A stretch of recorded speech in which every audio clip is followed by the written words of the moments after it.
महाराजा गंगा सिंह विश्वविद्यालय का दीक्षांत समारोह, राज्यपाल हरिभाऊ बागड़े क्या कुछ कह रहे हैं, आपको सुनाते हैं।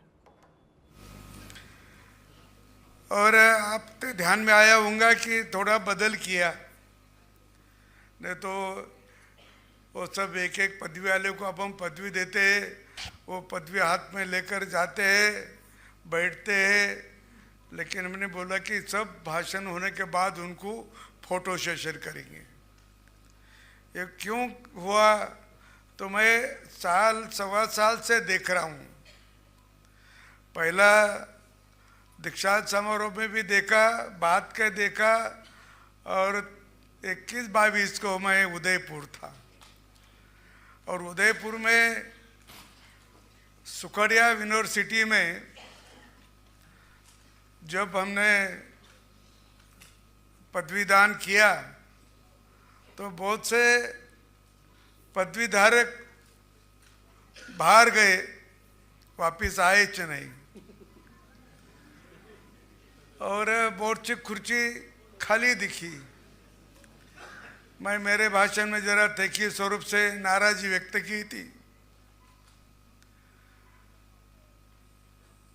कि थोड़ी सभ्यता की भी जानू रखना चाहिए, क्योंकि हमें स्कूल में और कॉलेज में ये पढ़ाई नहीं देता, ये कोई पढ़ता नहीं।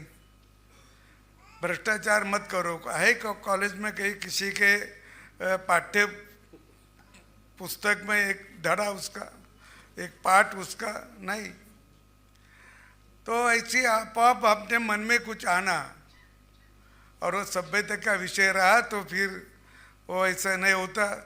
दूसरे दिन वहाँ महाराणा प्रताप एग्रीकल्चर यूनिवर्सिटी का दीक्षांत समारोह था।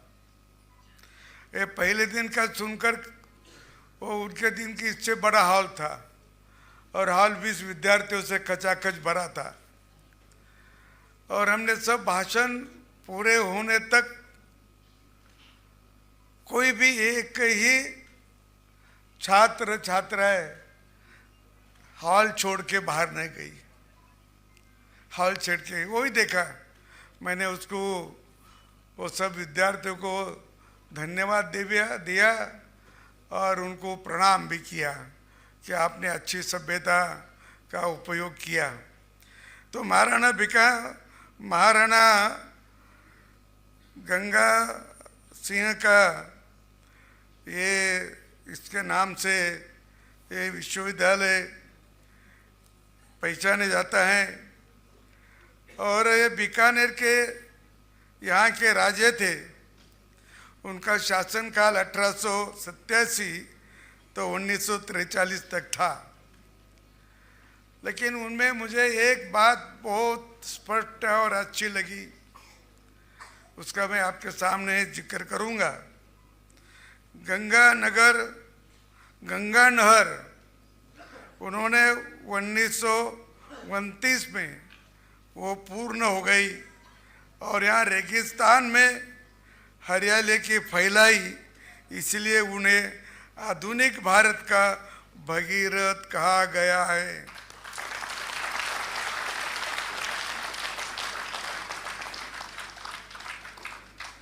उन्होंने सैन्य योगदान, उन्होंने गंगा रिसाला ऊंटों की सेना बनाई, जिसने प्रथम विश्व युद्धों में महत्वपूर्ण भूमिका भी निभाई।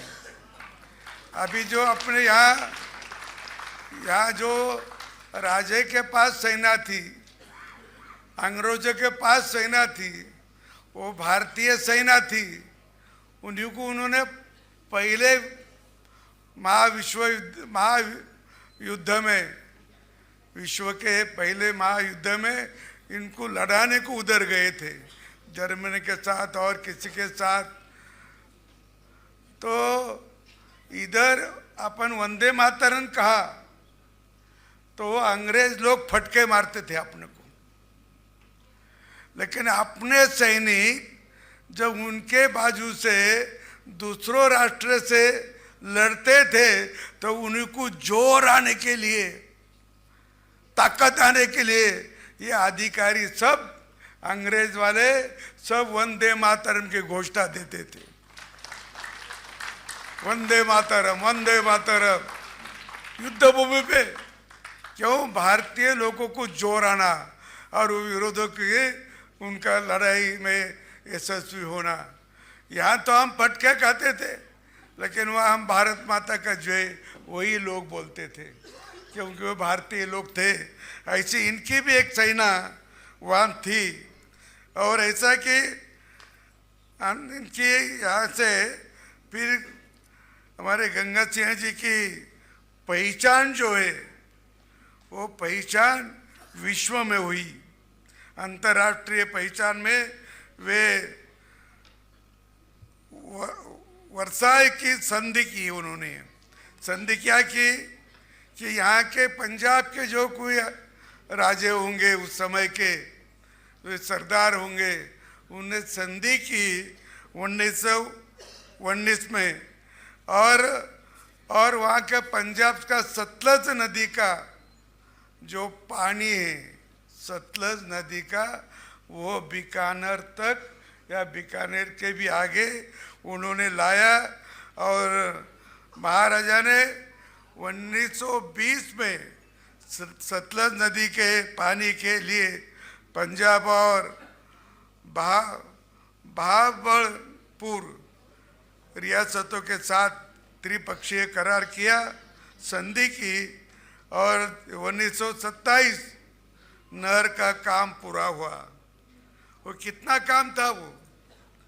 वो नहर का मुख्य नहर का काम है 272 माइल यानी 437 किलोमीटर, और वितरिका का काम है लगभग 4000 मील 6440 किलोमीटर।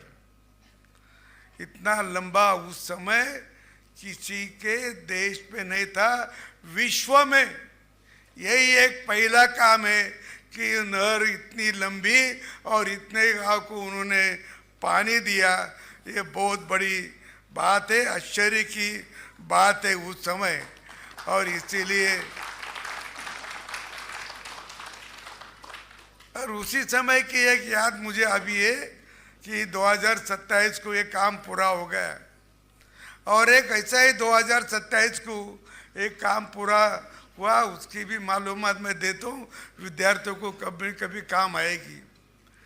जब अंग्रेजों का राज कलकत्ता से चलता था, राइटर हाउस, वहाँ से जो फरमान निकलते थे, लिखे जाते थे करके उसको राइटर हाउस बोला, और राइटर हाउस से सब कारोबार चलता था। लेकिन उनके मन भी ऐसा आया 1920 में कि अपन कलकत्ता से दिल्ली हेडक्वार्टर करेंगे या दिल्ली अपना प्रमुख स्थान करेंगे, और ऐसा उनको लगा। तो उन्होंने 1921 में लोकसभा, राज्यसभा और मतलब जो दोनों के बीच में एक हॉल है, ये बांधने को शुरुआत की 1919 में, और उसका काम पूरा हुआ 1927 में। वो लोकसभा का जो पहला भवन है, अभी नया क्या हुआ है, उसको 100 साल हो रहे आगे, एक साल के बाद। तो वो जो पहला लोकसभा राज्यसभा का उतना बड़ी बिल्डिंग बनाई, वो 21 से